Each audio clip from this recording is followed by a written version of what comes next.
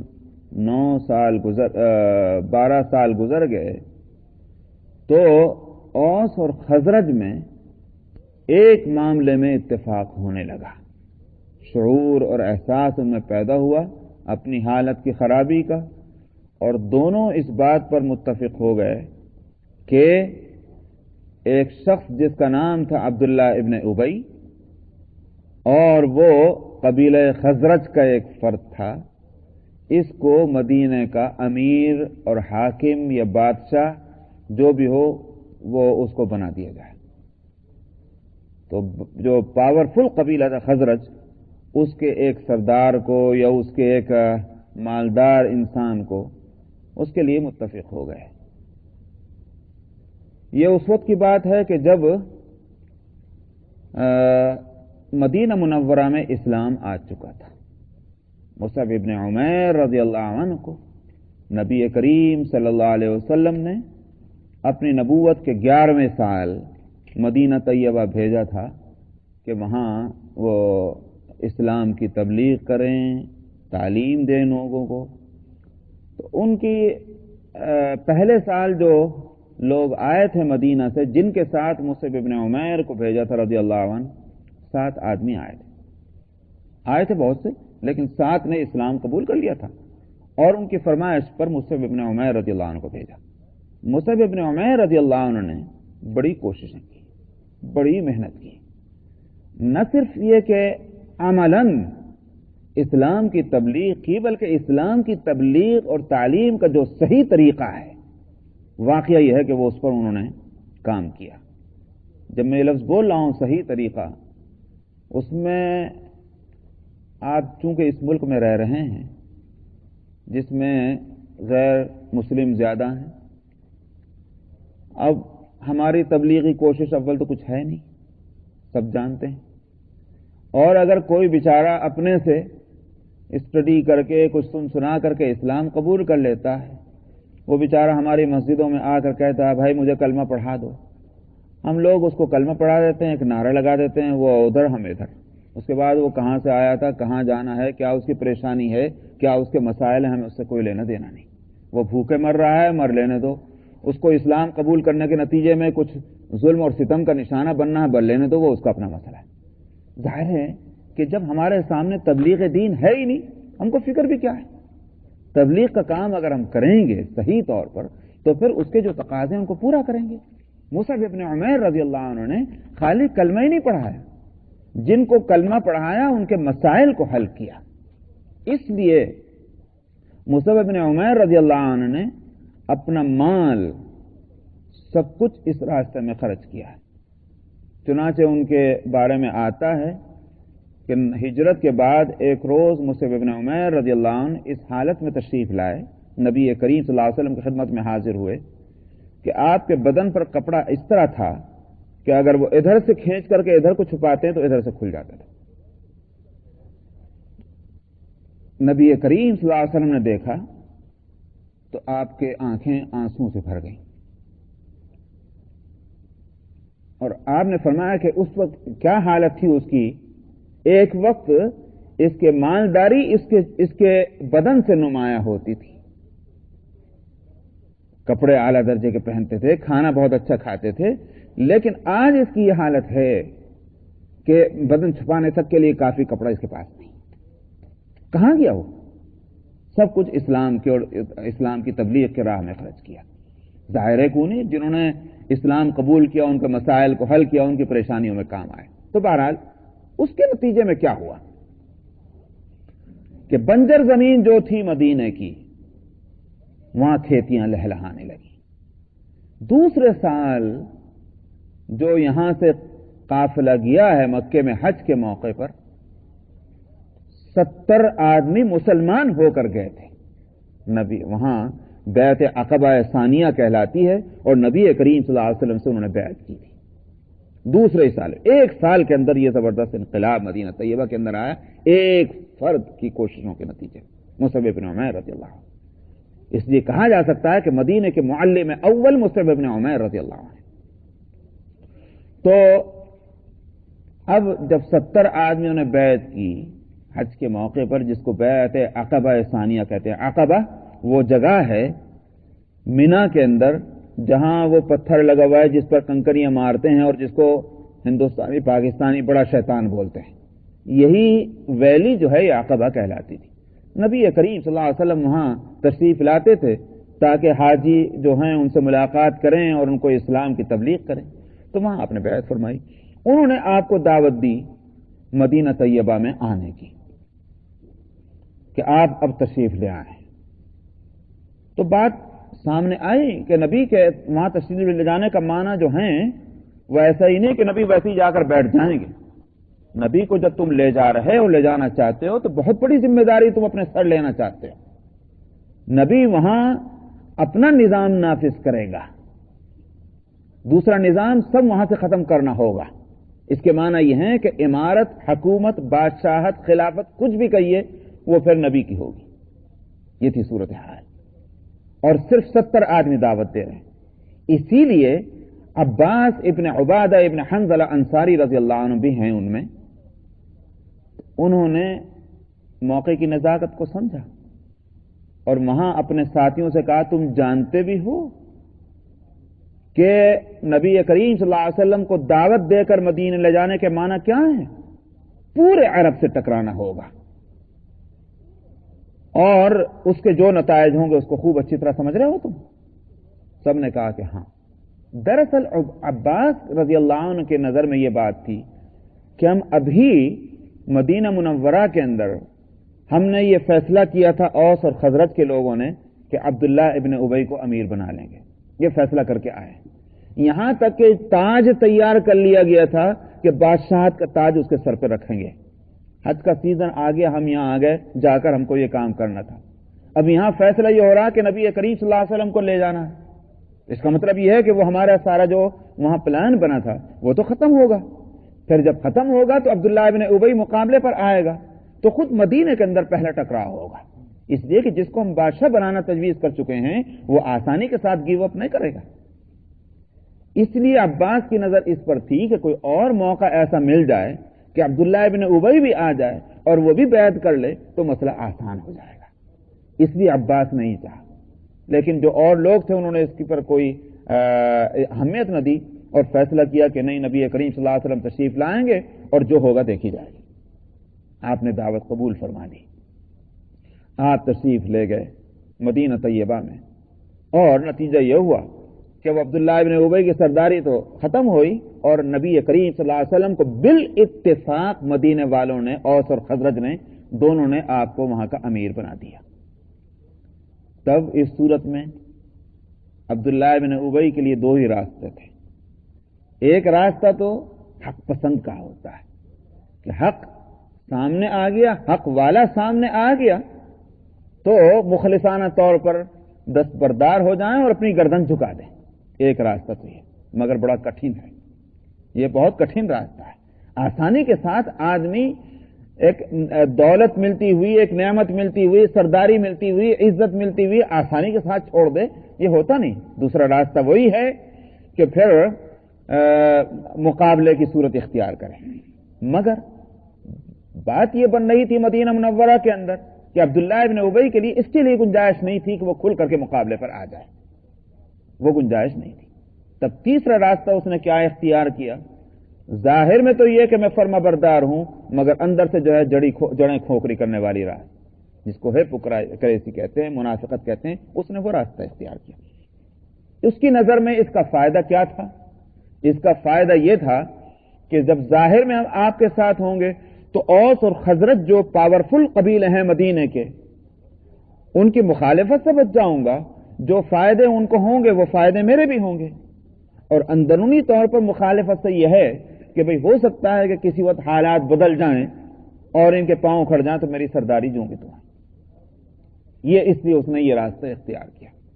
چنانچہ نبی کریم صلی اللہ علیہ وسلم جب تشریف لے آئے مدینے میں تو یہ بھی فرمانبرداروں میں ہوا، مجلسوں میں آ کر بیٹھنا، اور اس کے ساتھ تھے جو اس کے حالی موالی اور اسی طرح کے مزاج رکھنے والے، اچھے خاصی تعداد تھی، چند سو کی، وہ بھی اسی طرح سے آتے تھے نبی کریم صلی اللہ علیہ وسلم کی خدمت میں آ کر بیٹھتے تھے، اور چونکہ پیسے والے تھے، اچھا بہت اعلیٰ درجے کے کپڑے پہنتے تھے، خوب کھاتے پیتے تھے، کھانے پینے کے اثرات ان کے چہروں سے نمایاں ہوتے تھے، پھر نبی کریم صلی اللہ علیہ وسلم کی خدمت میں آتے تو دیواروں سے ٹیک لگا کر بیٹھ جاتے جیسے سردار بیٹھا کرتے ہیں، یہ سب ہوتا تھا۔ اتنا ہی نہیں بلکہ یہ کہ جب آپ خطبہ دینے کے لیے کھڑے ہوتے تھے مسجد میں تو جب آپ ممبر پر پہنچتے تو عبداللہ ابن ابی کھڑا ہو جاتا اور کہتا، لوگو یہ اللہ کے رسول ہیں تمہارے درمیان میں، جن کی وجہ سے اللہ نے تم کو عزت اور شرف بخشا ہے، لہذا ان کی بات کو سنو اور اطاعت کرو۔ اور اس کے بعد اشارہ کرتا تو نبی کریم صلی اللہ علیہ وسلم خطبہ شروع کر دے۔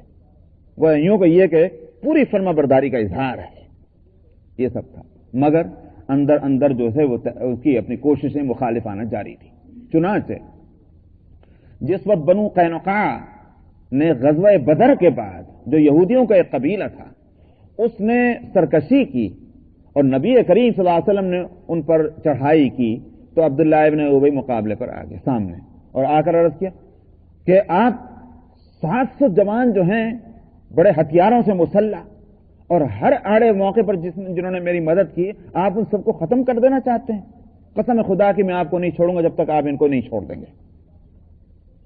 آپ جو ہیں ایک فیصلہ کر رہے ہیں اور وہ فیصلہ آپ کا برحق ہے، لیکن صرف اس لیے کہ وہ اس کے حالی موالی ہیں آپ کے سامنے آگے کہ میں نہیں کرنے دوں گا۔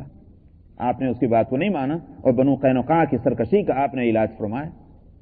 یہ پہلا موقع ہے جو یوں کہ یہ کھل کر کے اس نے ایک مخالفت کی ہے نبی کریم صلی اللہ علیہ وسلم۔ دوسرا موقع غزوہ احد سن 3 ہجری میں ہوا۔ مشرکین مکہ نے 3000 کا لشکر لے کر چڑھائی کی ہے۔ نبی کریم صلی اللہ علیہ وسلم نے مشورے کے بعد فیصلہ کیا بہرحال کہ باہر جا کر مقابلہ کرنا ہے احد کے میدان میں۔ آپ کے ساتھ کتنے ہیں؟ کل جمع 1000۔ مقابلے پر کتنے ہیں؟ 3000۔ مدینے سے چل پڑے۔ کتنا فاصلہ ہے احد کا؟ صرف 3-3.5 میل کا فاصلہ ہے مسجد نبوی سے۔ راستے ہی میں سے عبداللہ ابن ابی اپنے 300 ساتھیوں کو لے کر اور مخالفت کر کے ہٹ گیا کہ میری بات کو نہیں مانا گیا ہے، اور یہ کوئی بات ہوئی کہ جا کر میدان میں 3000 سے ٹکرا دینا، یہ تو اپنے آپ کو موت کے حوالے کر دینا ہے۔ میرا مشورہ یہ تھا کہ مدینے میں رہ کر مقابلہ کیا جائے، میرا مشورہ نہیں مانا گیا، میں اب جانتے بوجھتے موت کے حوالے اپنے اور اپنے ساتھیوں کو نہیں کر سکتا۔ واپس ہو گیا۔ 300 آدمیوں کو بڑے آڑے وقت میں لے کر واپس ہوا، 700 رہ گئے۔ نبی کریم صلی اللہ علیہ وسلم نے اس کو جھیلا، اس پریشانی کو اس وقت۔ یہ دوسرا موقع ہے۔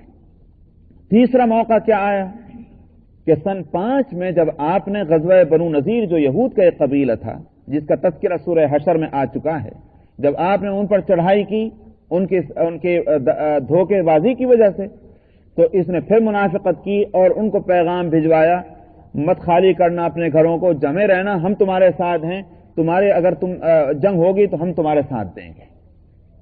یہ تیسرا موقع ہے مخالفت کا۔ نبی کریم صلی اللہ علیہ وسلم نے ان پر چڑھائی کی، ان کو ہمت نہ ہوئی ان کا ساتھ دینے کی، آخر ان کو وہاں سے نکلنا پڑا۔ چوتھا موقع کیا ہے؟ چوتھا موقع وہ ہے سن 5 میں غزوہ بنو مستلق پیش آیا، جس کا دوسرا نام غزوہ مریسیع بھی ہے۔ مریسیع دراصل ایک کنویں کا نام ہے اور وہاں یہ قبیلہ آباد تھا۔ تو اور اس قبیلے کی آبادی کی جگہ جو ہے وہ ہے جدہ کے شمال میں. جدہ جو جگہ ہے سمندر کے کنارے جہاں سب حجاج جا کر اترتے ہیں، تو اس کے شمال کا علاقہ پورا جو تھا یہ غزوہ بنو مصطلق کا تھا.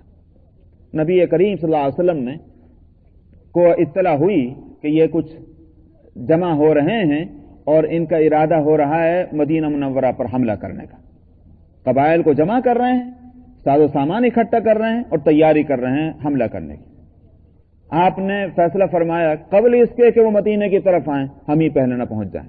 چنانچہ آپ نے ان کو اس دوران کے جبکہ وہ تیاریاں ہی کر رہے تھے جا پکڑا ان کو، اور تھوڑی سی محنت کے نتیجے میں یہ ہوا کہ انہوں نے ہتھیار ڈال دیے اور فیصلہ جنگ نہ کرنے کا کیا.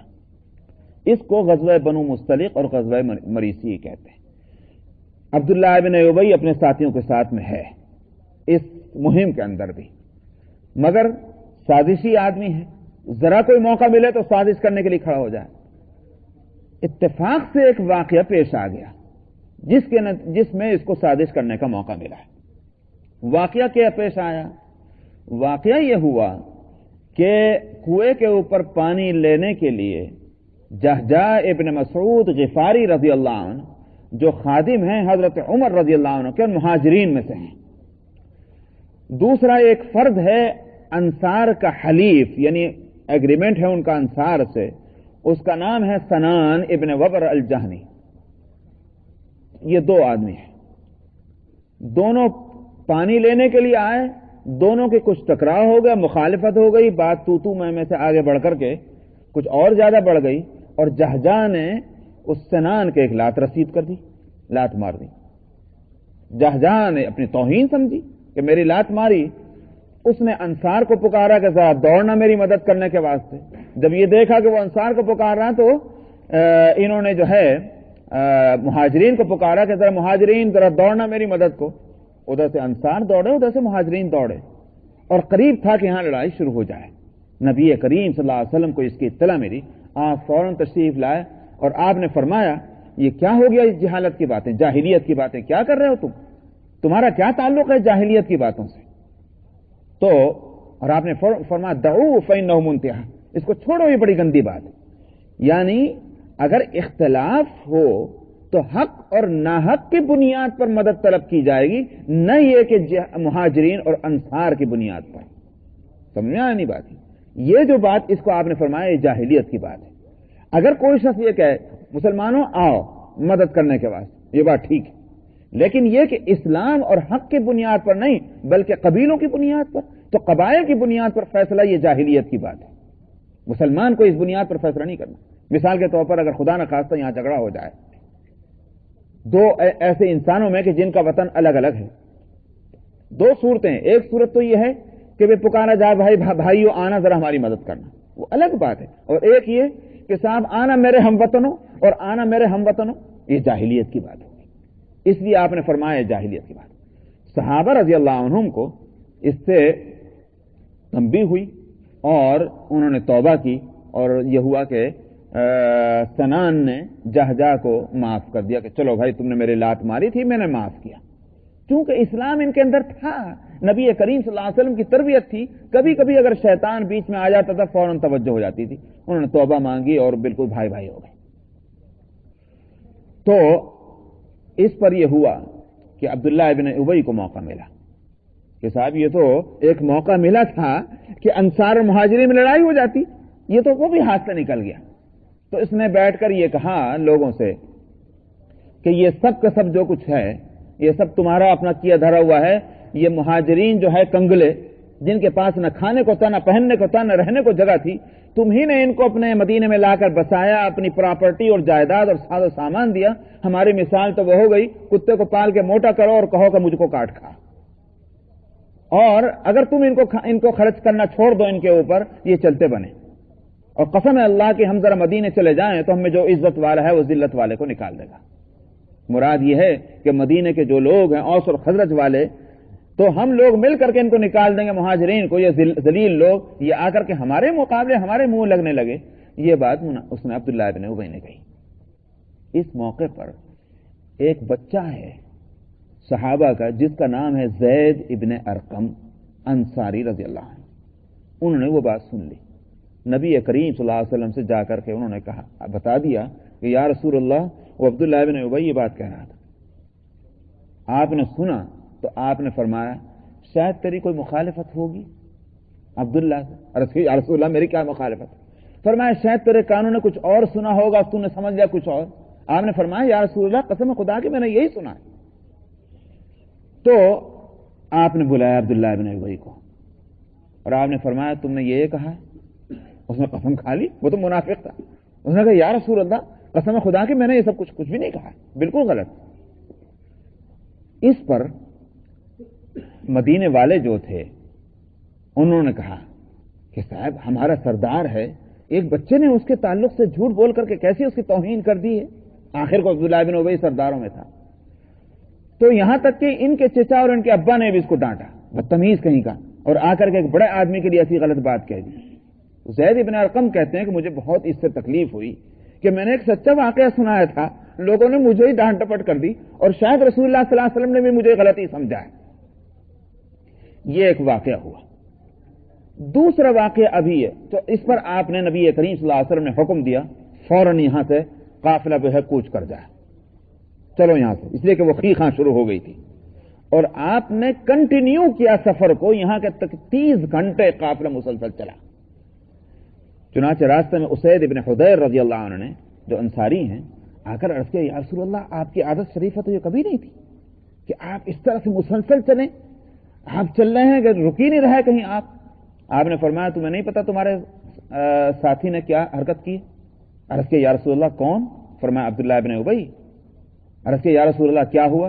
آپ نے فرمایا کہ اس نے یہ سب کچھ کہا ہے۔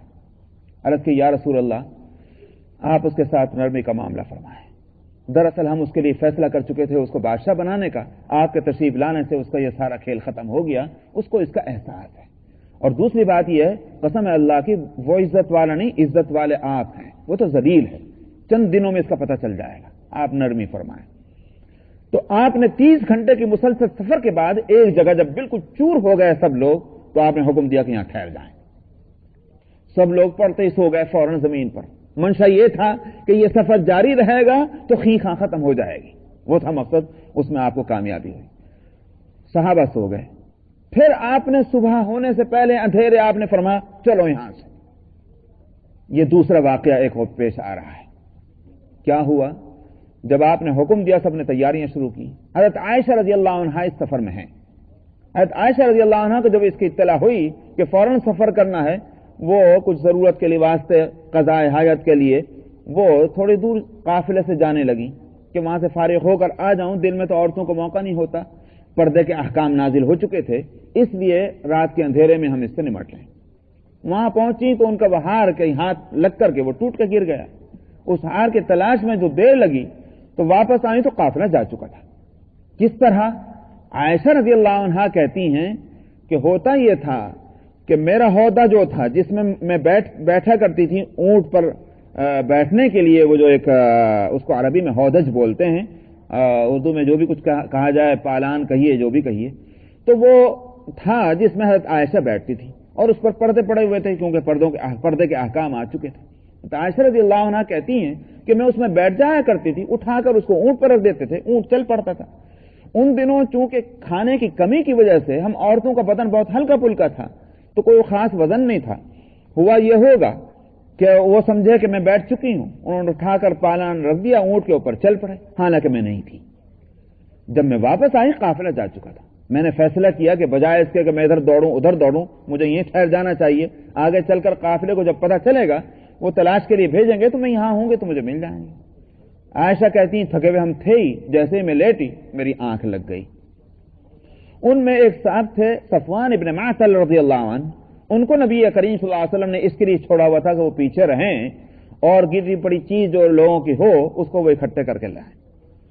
تو وہ چنانچہ چل رہے تھے، ان کی نظر جو میرے اوپر پڑی کہ کون لیٹا ہوا ہے، تو میرے چہرے کے اوپر سے چادر ہٹی ہوئی تھی اور میں سو رہی تھی۔ ان کی نظر جو پڑی تو انہوں نے پہچان لیا، اس لیے کہ پردے کے احکام نازل ہونے سے پہلے وہ مجھے دیکھ چکے تھے۔ ان کے منہ سے نکلا انا للہ و انا الیہ راجعون، وہ آواز میرے کان میں پڑی تو میں بھی ایک دم اٹھی اور میں نے فوراً اپنا چہرہ چھپا لیا، اور انہوں نے کہا کہ رسول اللہ صلی اللہ علیہ وسلم کی بیوی تو یہیں رہ گئی۔ اور اس کے بعد وہ اپنے اونٹ سے اترے اور اپنے اونٹ کی نکیل پکڑ کر کے اور لا کر میرے پاس انہوں نے اس کو بٹھلا دیا اور دور چلے گئے، اور میں سمجھ گئی مطلب کہ میں ان کے اونٹ پہ بیٹھ جاؤں۔ میں اونٹ پر بیٹھ گئی، ان کو جیسے محسوس ہوا کہ میں اونٹ پر بیٹھ چکی ہوں، تو وہ اونٹ کی نکیل پکڑ کر اور پیدل چلتے چلے ہے قافلے تک۔ دوپہر تک ہم وہاں پہنچے۔ وہ کہتے ہیں کہ قسم ہے خدا کی، میں نے ایسا شریف آدمی نہیں دیکھا جیسے وہ صفوان تھے، کہ بڑی عفت اور پاک دامنی کے ساتھ مجھے وہ لے کر چلے اور اس طرح سے دوپہر تک وہاں پہنچے۔ اب جو عبداللہ ابن ابی کو معلوم ہوا کہ عائشہ پیچھے رہ گئی تھی اور آ رہی ہیں، تو اس کو پھر موقع ملا فتنہ اٹھانے کا۔ اس نے کہا لو یہ رسول اللہ کی بیوی، یہ قسم خدا کی یہ پاک ہو کر نہیں آئی، یہ ناجائز تعلق تھا ان کا صفوان سے، یہ دیکھو اسی واسطے پیچھے رہ گئی تھی۔ یہ دوسرا فتنہ ہے جو جگایا۔ اس سے متعلق جو آیتیں نازل ہوئی وہ سورہ نور کے اندر ہے، 2 رکوع اس پر نازل ہوئے۔ تو لیکن پہلا واقعہ جو ہے اس سے متعلق یہاں ہے۔ پہلا واقعہ کون سا؟ کہ وہ جو 2 آدمیوں کی لڑائی ہوئی تھی اور اس پر جو عبداللہ ابن ابی نے کہا تھا، اس پر یہاں آیتیں نازل ہوئیں۔ تو زید ابن ارقم رضی اللہ عنہ نے جو واقعہ سنایا تھا نبی کریم صلی اللہ علیہ وسلم کو، معلوم ہوا کہ وہ سچا واقعہ تھا۔ چنانچہ جب یہ آیتیں نازل ہوئیں تو نبی کریم صلی اللہ علیہ وسلم نے زید کو بلایا، زید بن ارقم کو، اور ہنستے ہوئے ان کا کان پکڑ کر فرمایا اس بچے کا کان سچا تھا۔ تو یہ ہے وہ آیتیں اذا جاءک المنافقون سے، اسی واقعے سے متعلق ان منافقین کی نفاق کو جو ہے وہ بتلایا گیا اور ان کی خباثت کو ظاہر کیا گیا۔ فرمایا جب آپ کے پاس منافقین آتے ہیں تو کہتے ہیں کہ ہم گواہی دیتے ہیں اس بات کی کہ آپ بلا شبہ اللہ کے رسول ہیں۔ یہی وہ کرتے تھے۔ واللہ یعلم انک لرسول، اللہ جانتے ہیں کہ بے شک اس کے رسول ہیں آپ۔ واللہ یشہد ان المنافقین لکاذبون، اور اللہ اس بات کی شہادت دیتا ہے کہ منافق جھوٹے ہیں۔ کس بات میں جھوٹے ہیں؟ اس بات میں جھوٹے نہیں کہ آپ اللہ کے رسول ہیں، اس بات میں جھوٹے ہیں کہ وہ یوں کہتے تھے کہ ہم شہادت دیتے ہیں، تو شہادت دینے کے اندر شہادت کا لفظ جو ہے اس کے استعمال میں جھوٹے ہیں۔ شہادت جو ہے اس کے معنی کیا ہے؟ کب کسی بات کو شہادت کہا جائے گا؟ دیکھیے 2 صورتیں ہیں، بلکہ 3 کہہ لیجئے، 3 صورتیں ہوتی ہیں۔ ایک صورت تو یہ ہے کہ مثلا کوئی شخص کہے کہ میں شہادت دیتا ہوں کہ باہر دن نکل رہا ہے۔ اب یا تو یہ کہ باہر دن نہیں نکل رہا ہے، مگر اس کا علم چونکہ یہی تھا کہ باہر دن نکل رہا ہے تو اس نے کہا کہ میں شہادت دیتا ہوں۔ تو اب کیا کہیں گے؟ اپنے یقین کے اعتبار سے یہ سچا ہے، مگر واقعے کے خلاف ہے اس کی شہادت، واقعہ وہ نہیں ہے۔ ایک صورت۔ دوسری صورت کیا ہے اس کے اپوزٹ؟ کہ کوئی شخص کہے کہ میں شہادت دیتا ہوں کہ دن نکل رہا ہے، دن تو واقعتاً نکل رہا ہے، مگر اس نے یہ جانتے ہوئے کہ دن نہیں نکل رہا ہے پھر کہتا ہے کہ میں شہادت دیتا ہوں کہ دن نکل رہا ہے۔ تو واقعہ کے مطابق تو ہے، مگر چونکہ اس کو یقین نہیں تھا اور اس نے یہ جانتے ہوئے کہ یہ دن نہیں نکل رہا پھر کہتا ہے کہ میں شہادت دیتا ہوں، تو اس کا مطلب کیا ہوا؟ یہ اپنے شہادت دینے میں جھوٹا ہے، اگرچہ واقعے کے مطابق ہے۔ دوسری صورت کیا ہے؟ دن نکل رہا ہے اور شہادت دینے والے کو یقین ہے کہ دن نکل رہا ہے اور کہتا ہے کہ میں شہادت دیتا ہوں دن نکل رہا ہے۔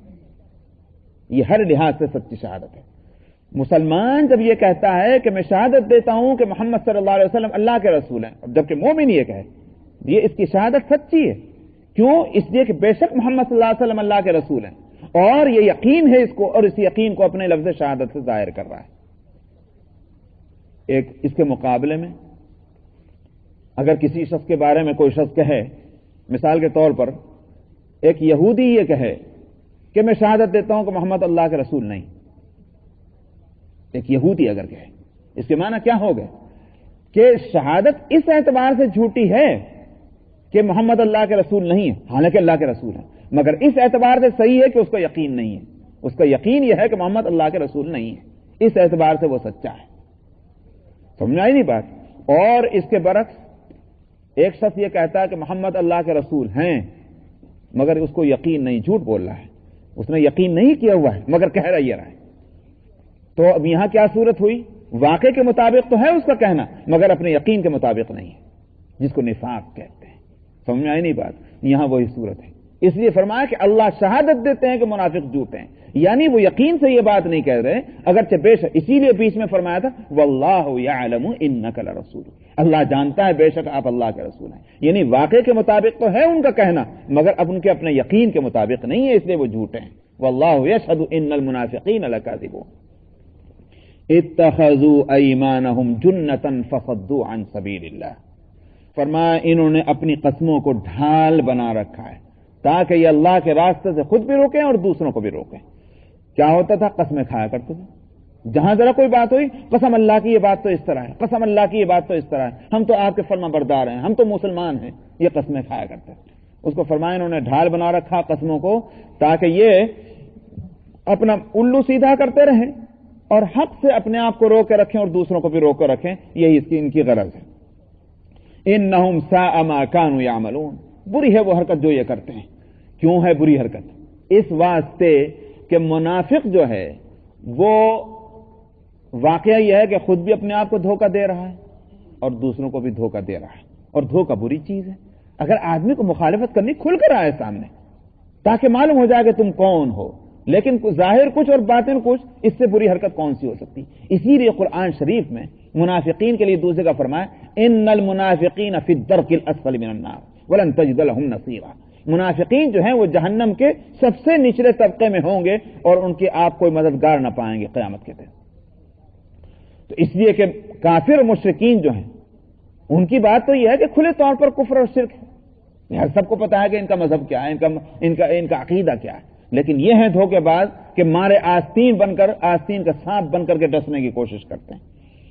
انہم ساء ما كانوا يعملون، فرمایا ذلك بانہم آمنوا ثم كفروا فطبع على قلوبهم فهم لا يفقهون، یہ اس واسطے ہے کہ یہ ایمان لائے پھر انہوں نے کفر کیا۔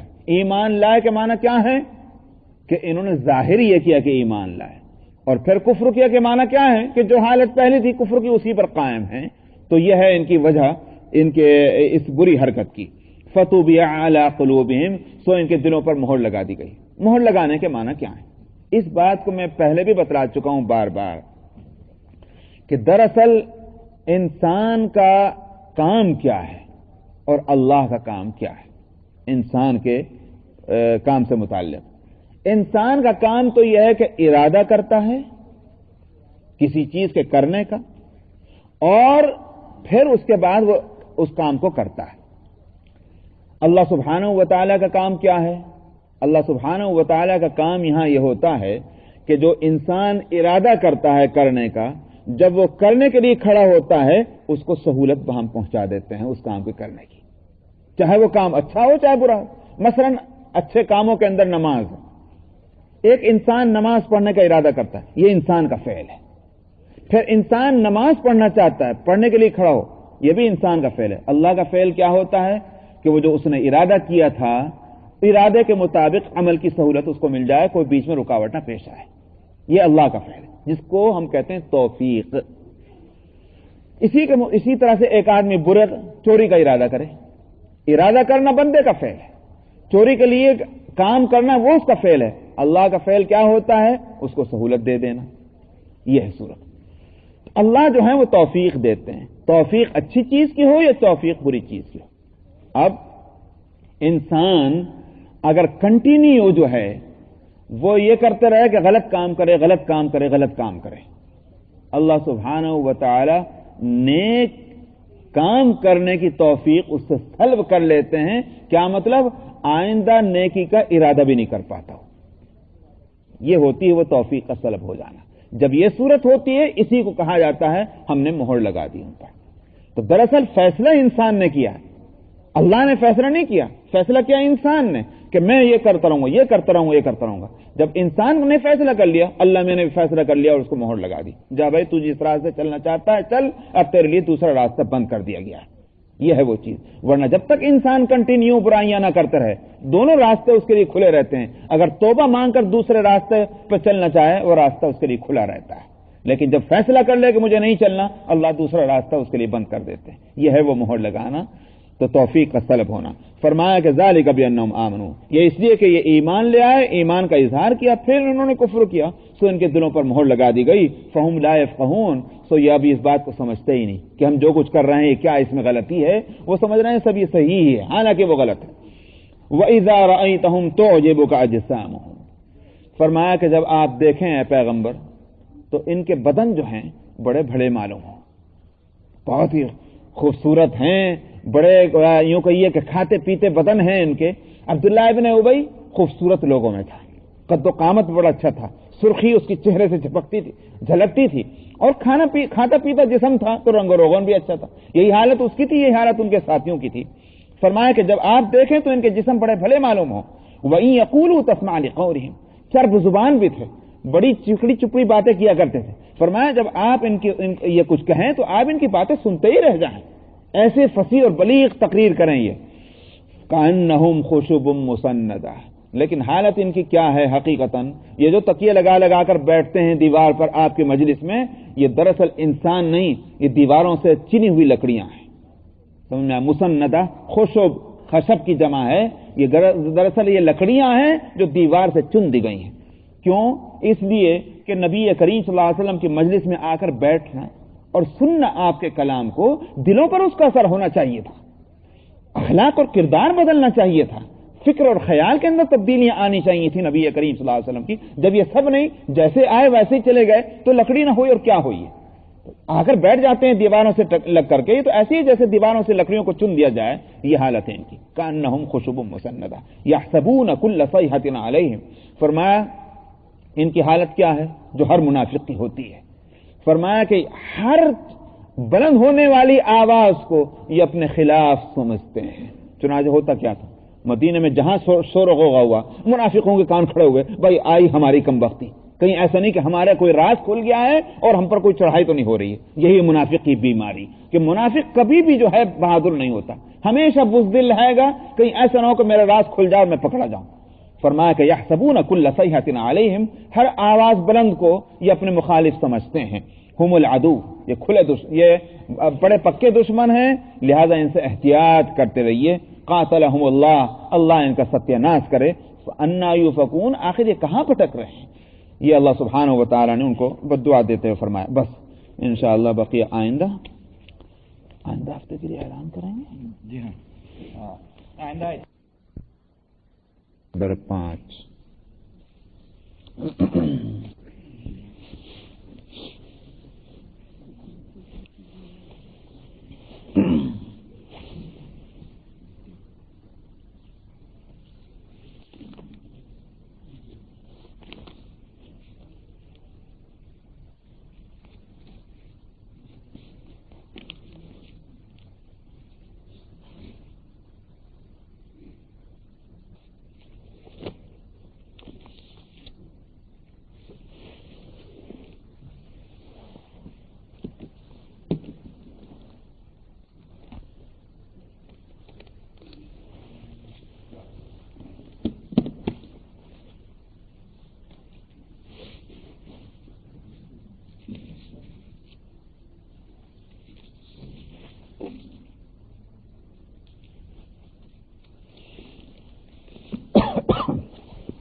اعوذ باللہ من الشیطان الرجیم. بسم اللہ الرحمن الرحیم. وَإِذَا قِيلَ لَهُمْ تَعَالَوْا يَسْتَغْفِرْ لَكُمْ رَسُولُ اللَّهِ لَوَّوْا رُؤُوسَهُمْ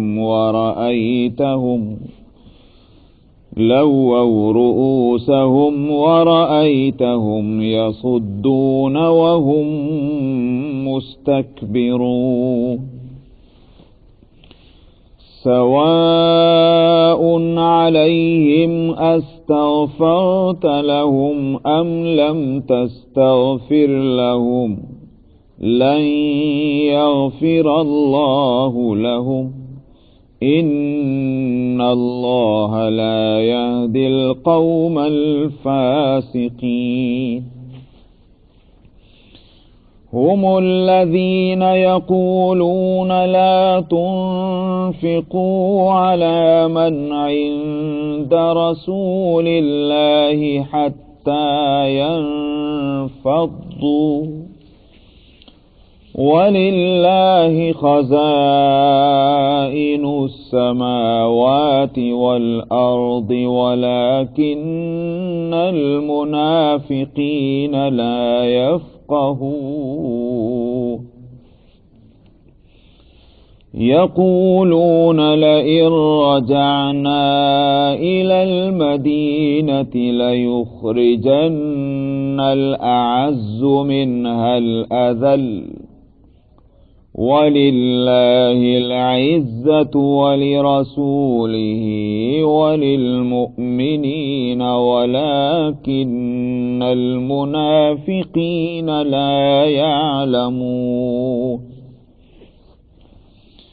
يا أيها الذين آمنوا لا تلهكم أموالكم ولا أولادكم عن ذكر الله ومن يفعل ذلك فأولئك